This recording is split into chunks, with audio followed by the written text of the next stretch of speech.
the conversation that you and I should be having now is, what is the point until which the CEO of the company does need to be involved? And what is that point where, like, and what are the questions that they need to be asking?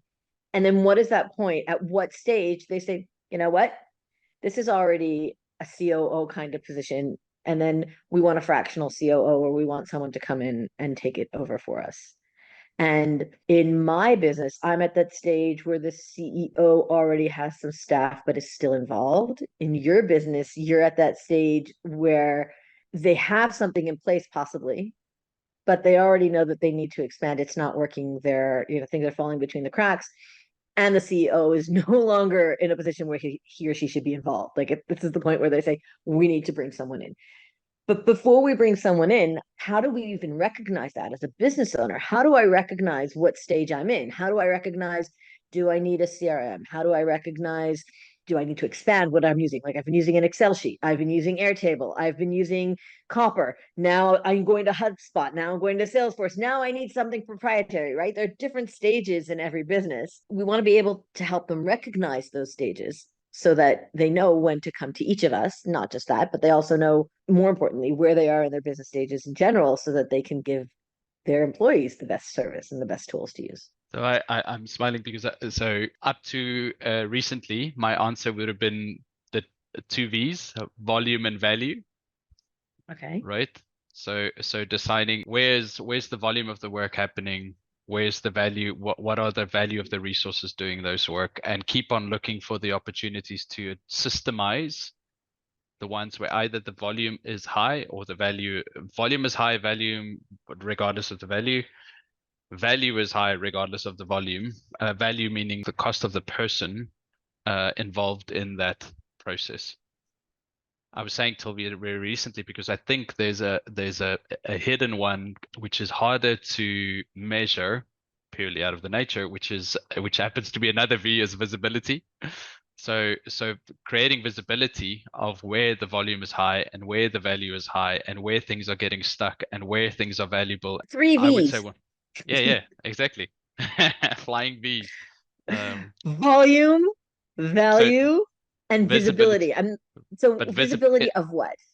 no, but so I think it's important. So I think visibility comes first. Then I think value is second. And then I think volume is third. The reason I say that, I think visibility will help you make decisions, right? So visibility of what are your key metrics? What are your objectives? How are you achieving against those? We're specifically talking around metrics, dashboards, that kind of thing. I'm also finding that that's kind of one of the hidden superpowers of the stuff that we do. I mean, the fact that we can integrate and get the numbers to a single place from multiple systems and then display that in a close to real time way is super valuable.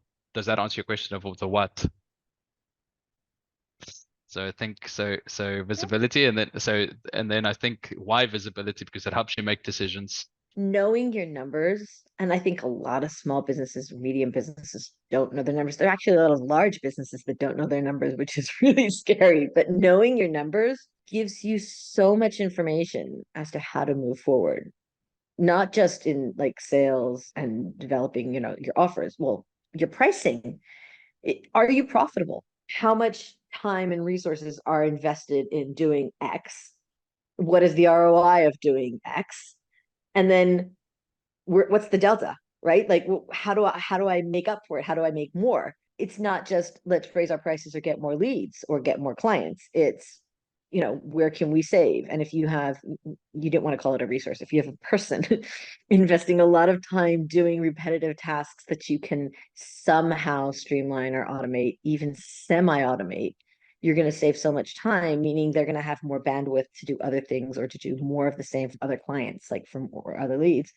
So you can expand the volume that they're going through, right? How much they can handle. The numbers are a must. If you don't have the numbers, you don't know that. So I think the other two visibilities just in our own business that's become important, right, is status, right? So knowing where things are in the process. Status is the one thing, and then the other thing, which is exceptions.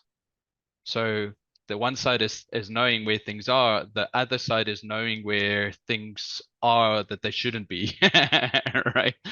So But where are it's those okay that that sometimes it's okay, meaning it could be that it's an exception because you wanted it to be an exception. It could be an exception that you don't want it to be an exception and you want to No, get so it back on. so where are we running late on a project? Where are we facing challenges on a thing? Where are we waiting for a response from a client so we can't move forward, right? Getting that visibility front and center and getting that to the right people. So it's not just so in terms of visibility, yes, it is objectives and KPIs and having that data.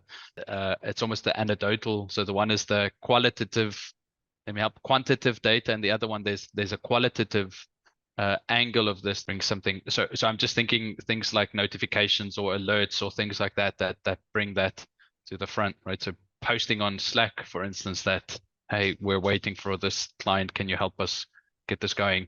Knowing that before the project is late, not after the project is late, going, oh, we didn't deliver on time because we were waiting for this thing or we were stuck there.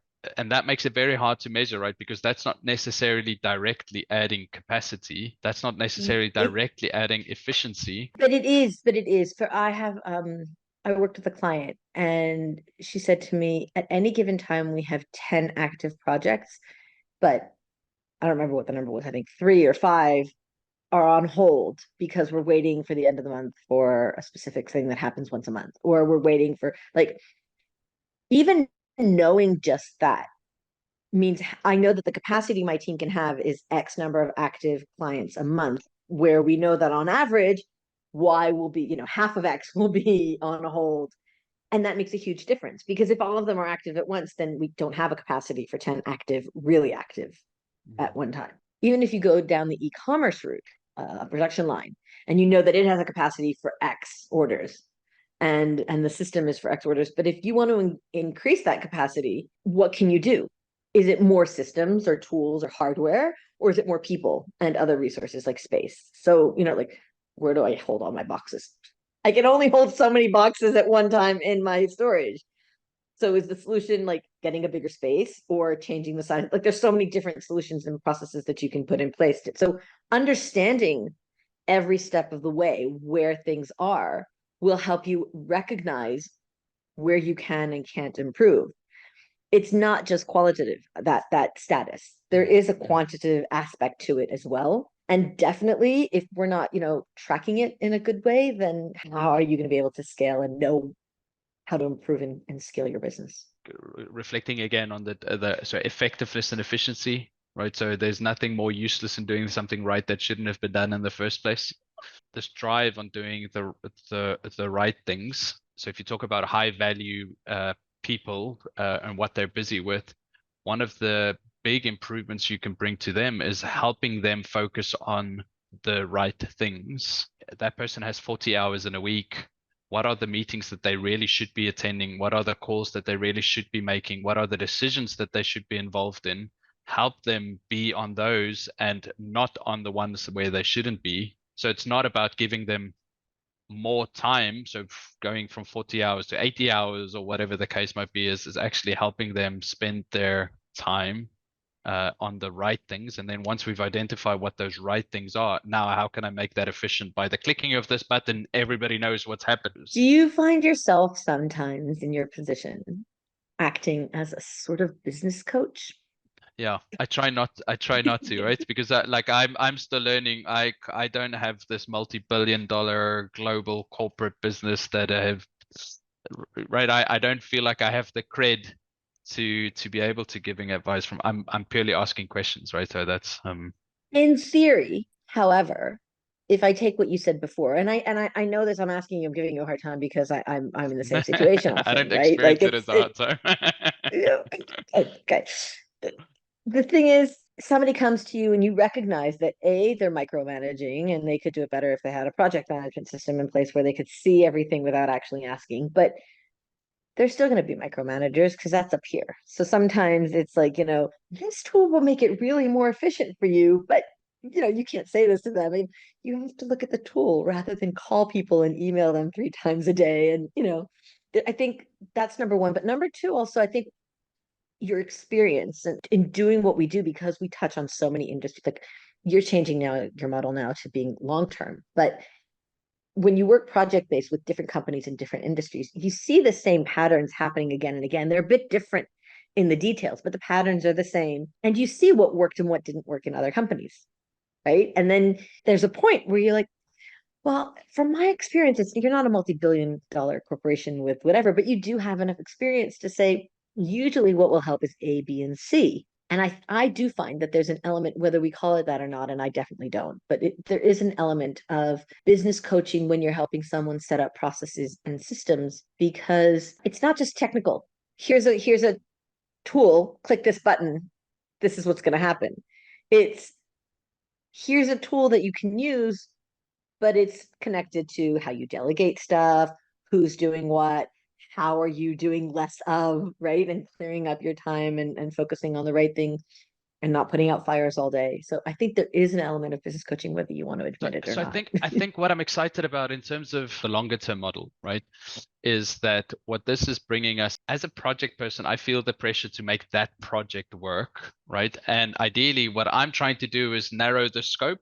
And what the client is, right? I'm trying to make sure that this is what you've asked me for, and this is what I've delivered. Woohoo! I'm done, right? And ultimately, the client is fighting to get that scope enlarged so that his pain point can be resolved, right? So that his objective can be achieved. So there's that tension of where I have delivered, as you have said, you have not said I have not delivered, so it's not my problem, pay my money, right? So that's, I mean, I'm over exaggerating on the project side. Versus ideally, what I would love fractional side, right, is that it becomes relational. I read a quote this morning. It said, the unsexy scrappiness of experimentation, right?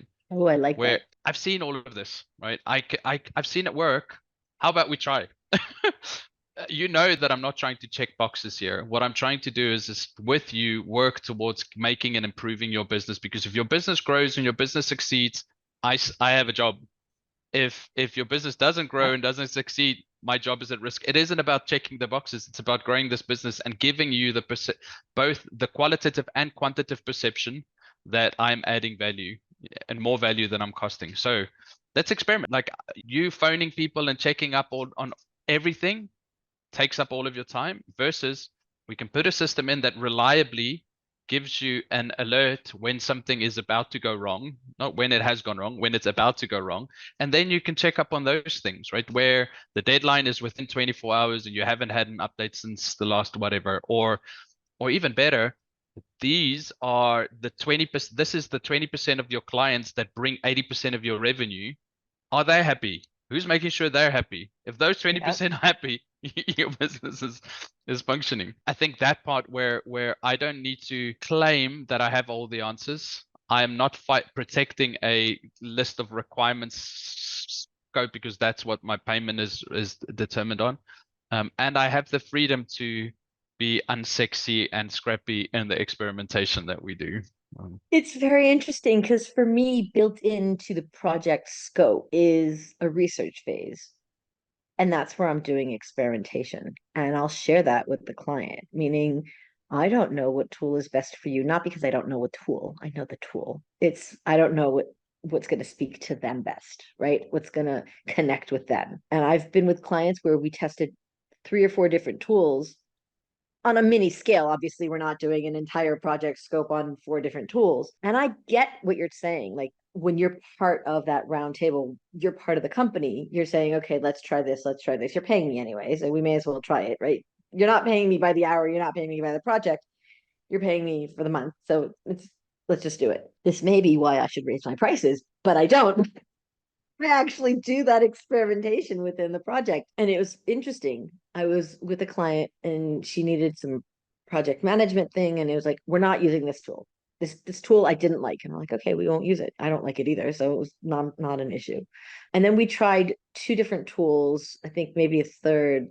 We did try that one tool, whatever.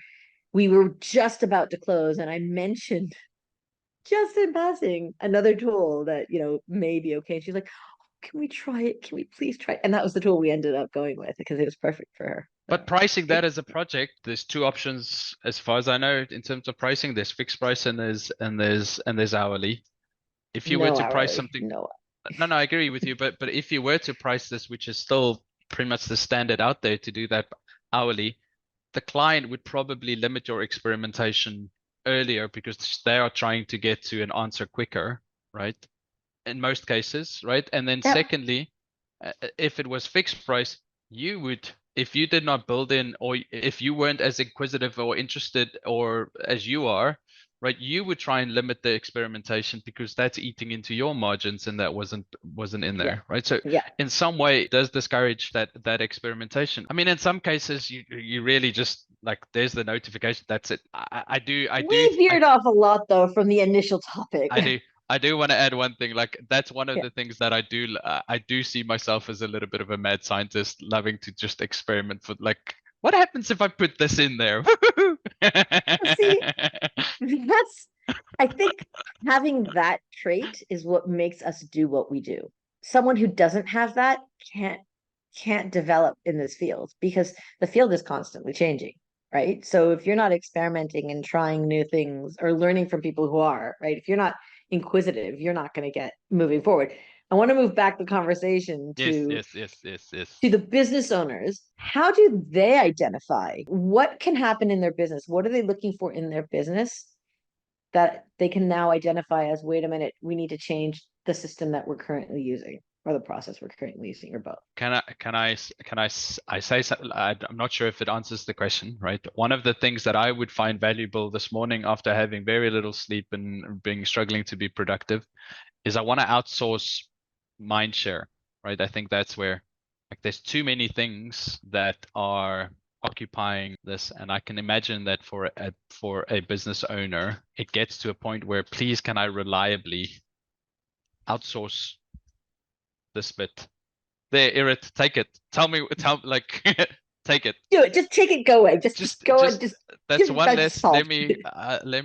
I'll go back to changing nappies, and then I should change that also. I've come as far not calling them resources but people now. I should probably not call them babies anymore. I think no, but I think the analogy is in place. I think, we have to take care of our kids. We have a sick kid at home. We have an employee who needs more attention than someone else because of whatever reason, because the project is more complex, or we have a client that needs more attention and needs more hand holding. And so the analogy there, it is in place, but I think the difference being, at the end of the day, we're dealing with adults.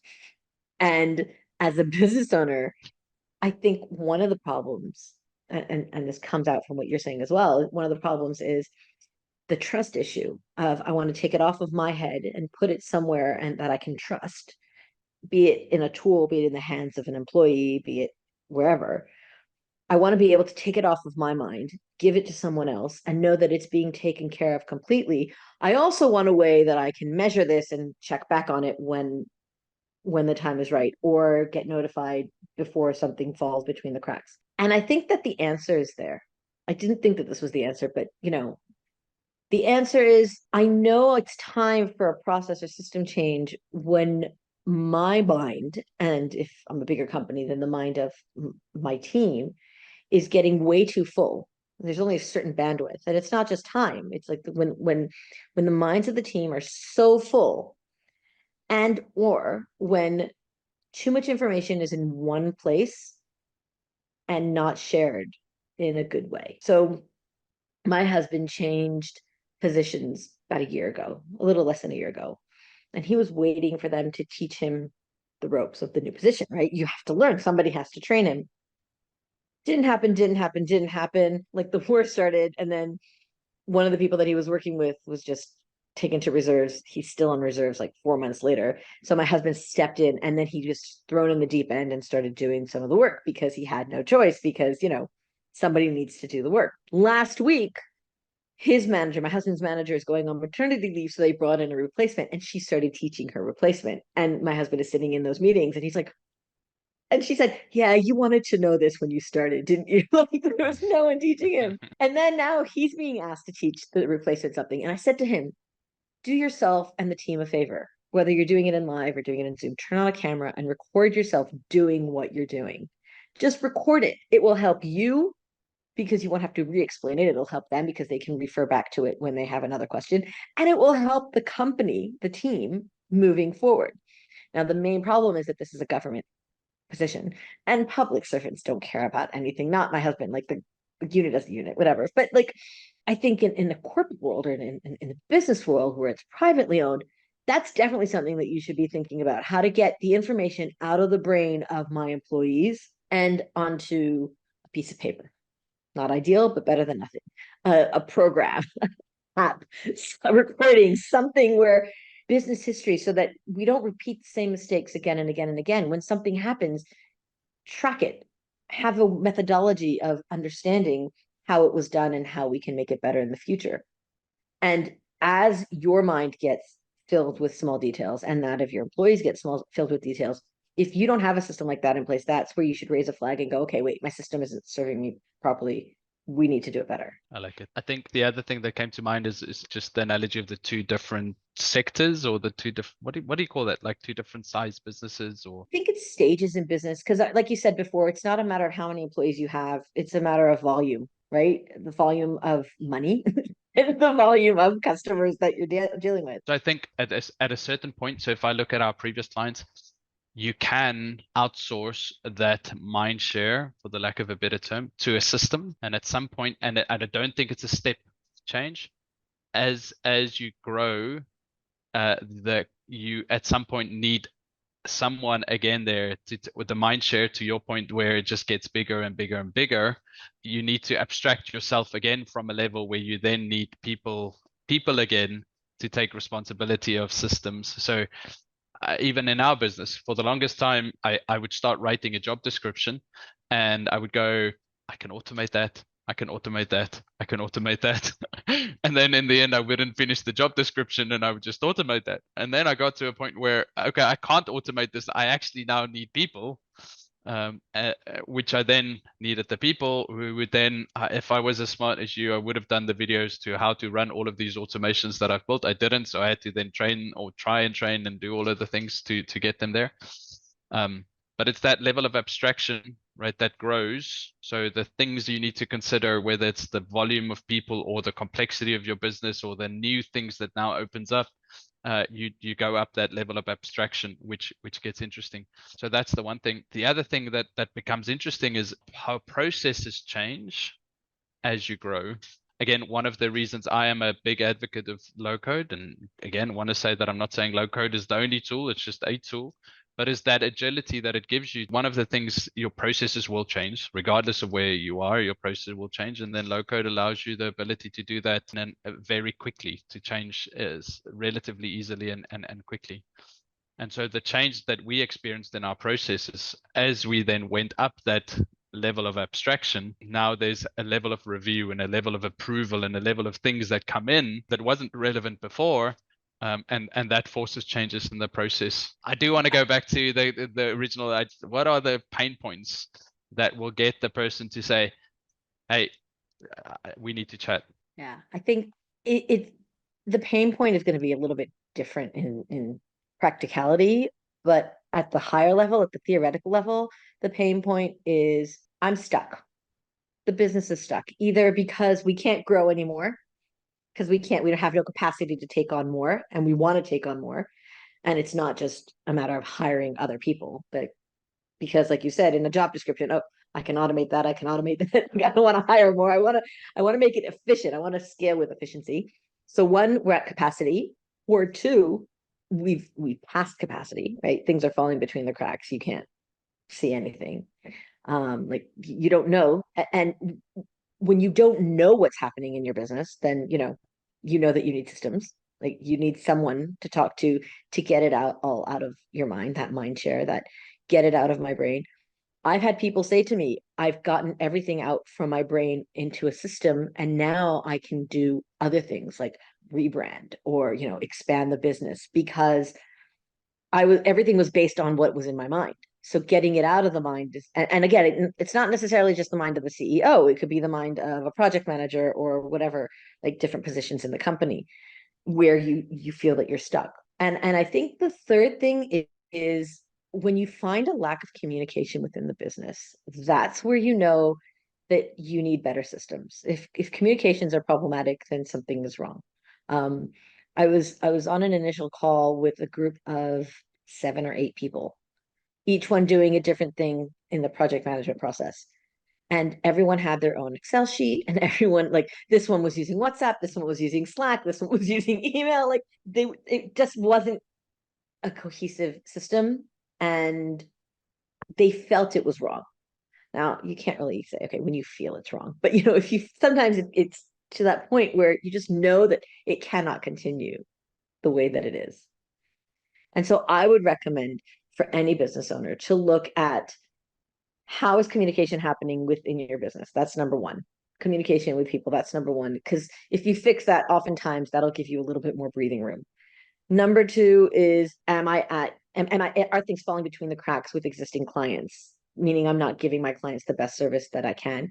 And a way to do that is to like survey your clients and talk to them, which is good for voice of customer and marketing anyway. So you should be doing this regardless. So that's like You should be speaking it. to your customers, no matter how Yes, many you have. exactly. Let's start with that. If you're not speaking to your customers, there's an easy fix. No, but you can hire out, right? This is something that you can give a copywriter or a brand strategist or a marketer or whatever to just interview your clients and come back. Sometimes it's easier for them to say things not to your face, like to say things like to someone else, not behind your back, because they're doing it in your name, but still have someone talk to your clients and report back to you so that you see what's falling between the cracks and you can see, wait a minute, I need to get better at X. And this is where okay, I need better systems. And the third is, if you're beyond capacity, you cannot take on any more sales calls. You cannot take on any more projects. You cannot take on any more employees, even because you just don't know how to handle everything. That's when you're going, wait a minute, now I need to put systems in place.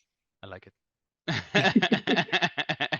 You can So I steal wanted to it. say, That's okay. my wife Gracie, who's the original Pretty Simple, she studied visual communication, which which I always found was just a fancy name for graphic design, but visual communication is just that, right? So it's that visible visual communication. So how do you communicate in your business? And I there are think different it's levels of communication, right? There's communication, there's the daily communication. Like if we have a Slack channel, but we both know that sometimes things get lost in the Slack channel. Slack channel is not good enough for business communications on projects. It's great for having, a random Slack funny thing or where people can chat or whatever if you want that. I'm not pro that in business, but in theory you can do that. But I think if you want to communicate on a project, it shouldn't necessarily be in Slack. Or if it is in Slack, Slack should be integrated to whatever project management tool you're using. And when something interesting or important comes up, you mark it as a task, you attach it to a different task. Like you find a way to integrate it so that it doesn't get lost in this sea of Slack messages. Yeah, that'll just be Slack. It's not Slack's problem. It's not No, their no, fault. no, no. I mean, it's Slack of you to let Slack handle all of Yeah. your Oh, yes. communication. That'll, yes. Okay. I got it. I got it. I didn't sleep well. I've been up since 3:30. I have a sick kid at home. You're not the only I one that feel didn't sleep. you. One thing that I was thinking as you were speaking, as a process person, one of the things that I appreciated quite early on was that while at a generic level, all processes can be generic, right? So if you bring it high enough, if you make the process high level enough, the sales process is generic across all businesses, right? You find the customer, you sell them something, they pay you. That's the generic sales process, right? But if you Yeah. step down into the detail, that's where actually no two businesses are the same. And so it is going into that level of detail. And yes, there are generic issues that might, and kind of back to that point in terms of our markets, there are issues that are generic. Speak to your customer. Like whatever you do, speak to your customer. That's generic, whether you're big or small or whatever, right? Do that. So some of those generic issues, what are those specific things? I like what you were saying is what are those pain points? It's like that nerve that's sticking out that you just need to find that way of just touching that nerve that is specific to the people that you can serve well. So what are those nerve endings in your business that you think you resonate with or that you can resolve very well? So for me, the clients that I'm really enjoying working with are clients that, they grew, they grew, they grew. They're no longer just a solar business. If you think about it, it's where your business is at. I'm not selling you, obviously, but like it's where your business is at Yeah. right now. They're changing their model, they're changing their offer, they're changing their scope, or they're hiring more people. They're expanding. And now they're going, okay, wait a minute. My system currently is not set up for that, either because my scheduling is too complex now and I can't take on, I can't schedule with just Google Calendar anymore. I have 10 employees that I have to schedule for, or my proposals are very complex now because I have multiple offers that I didn't have before and I need a different proposal for each, but I still want to automate it because I don't want to sit and write proposals all day and contracts and whatever. The offers are expanding. They don't want to do things manually, and they need better tools than the ones they have in place right now to do it well. When you touch on that, oftentimes what you'll find is there's someone at the head, and they've been doing everything. They started this business, right? It was their business to begin with. And now they need to sort of let go. They know they need to let go. They're afraid to let go because that they don't want things disappearing and falling and breaking. And I also find the businesses that I like working with, they have that awareness that it's time.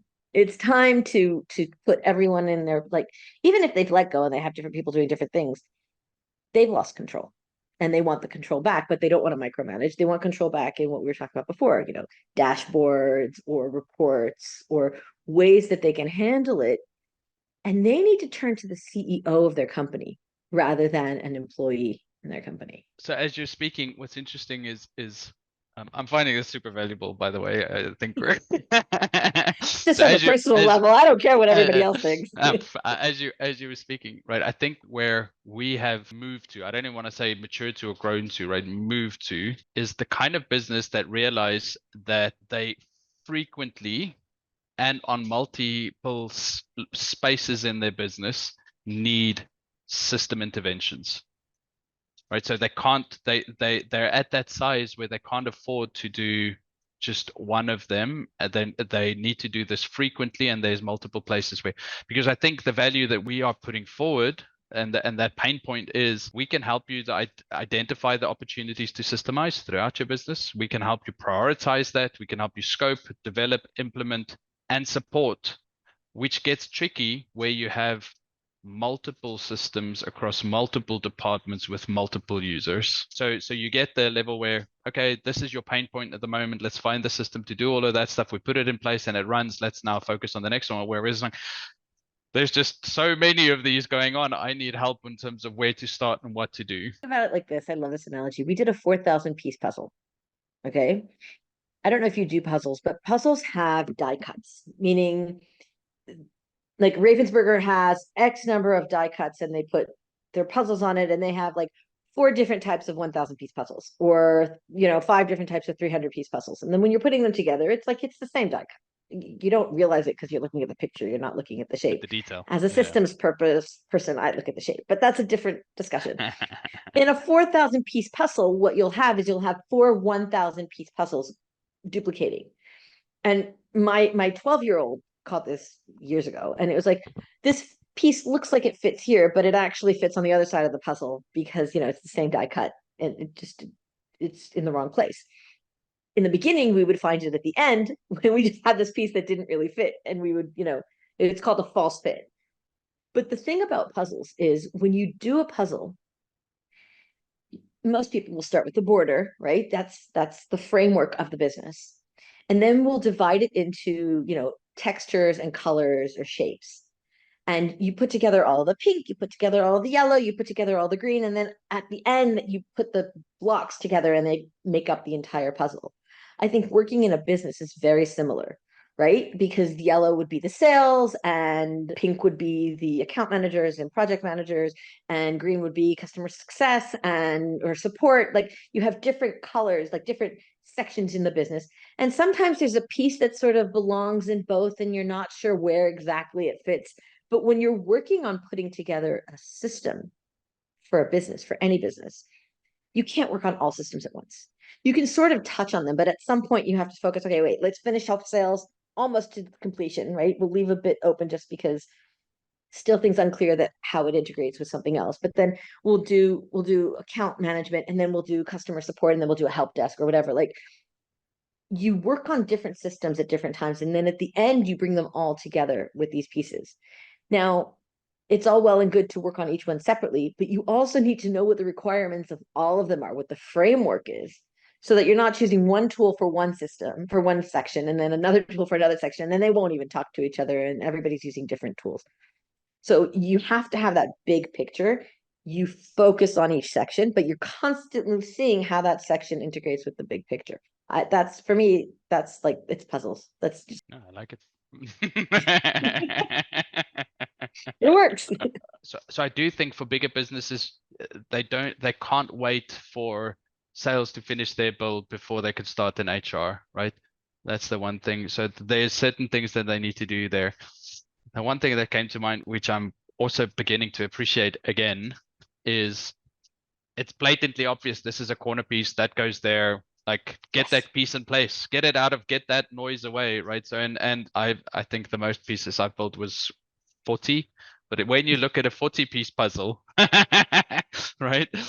I start with the easy bits. I start with the sides. I start with the things in there, Yeah. and then I work my way towards the complex things. And the same thing applies in the system stuff. We tend to start focus on the really complex things and miss out. And I think that's another thing that experience would bring is to, but have you considered these things, and have you considered these? I know that that's a big problem, but this will actually buy you momentum and capacity and all of these things in order to get there. There's such a thing called speed puzzling. If you haven't looked it up, look it up. It's phenomenal. I got It obsessed hurts with my it a brain few just months thinking ago. about it. I know, but these people do 1,000 or 2,000 piece puzzles in like 30 minutes. And I'm like, Oh wow. but that's part of that experience that you're talking about. It's, I recognize this piece. It seems that it goes here. They'll recognize either the die cut, which some of them may or may not, depending on their experience and how many puzzles they've done, but also they're gonna recognize how to put these pieces together because they've done so many of them, right? The more experience you as an operation professional have, the better you're going to serve your businesses, your clients, right? Just like the more experience your clients have, the better they serve their clients. It's just how it is. Yes, get that corner piece out of the way, but when you're less experienced, you're going to do the easy bits first, and then the hard bits are just going to sort of fall into place themselves. Like, you're going to work on them less. But as you grow in your mind, like as you get better at your job, you're going to be able to recognize, oh, that's a complex piece, but I remember solving that in the past.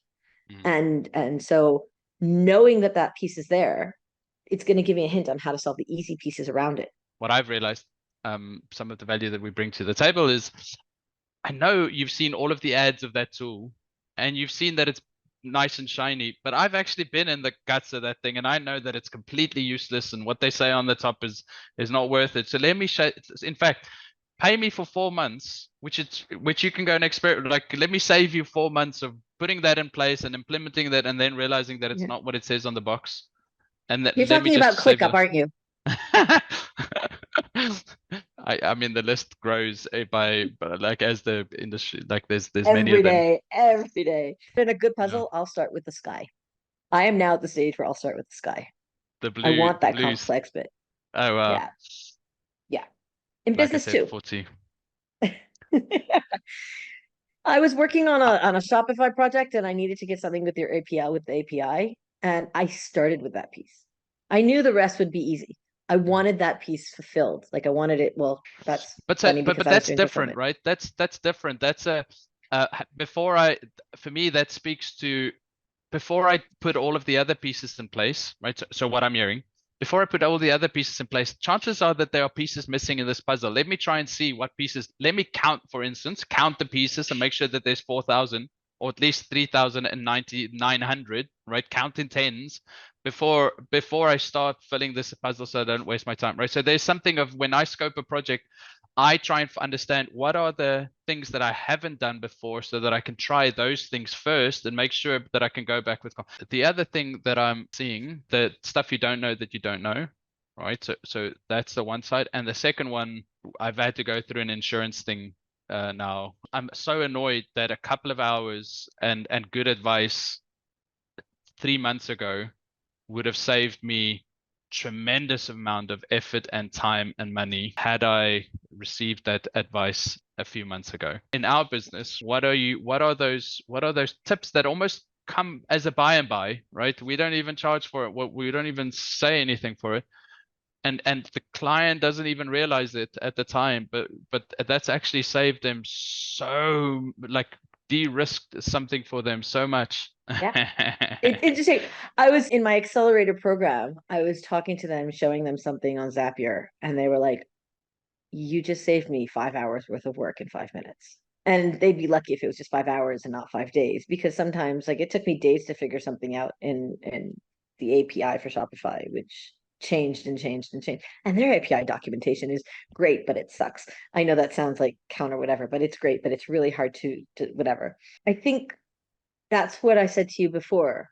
To a certain degree, you're a business coach, because those small tips that you're giving them, you're not doing it to coach them. You're just saying, if you put a system in place doing ABC, it would save you hours of time. And you just say it by the by, when you're talking about an HR system, and they're actually talking about finances, but you're not doing anything about it right now. But then when they come to do it, they're going to say, oh, wait, but Core said if I do this, oh, Yeah. yeah, I need to save that time. Okay, let me remember to talk to Core about that. Now, in my business model, they come back and they say, okay, we want you to set up this system for us. In your business model, you're just part of the team. You're having weekly or monthly or biweekly, whatever, conversations with them. And they're like, okay, we've been working on this system. We also want to, you tell us more about this other system that you mentioned. And again, they only realize it after you've said it and time has gone by. And you're going to go, oh, yeah, we talked about that months ago. Yeah, okay. Let's do this now. Right. Yeah.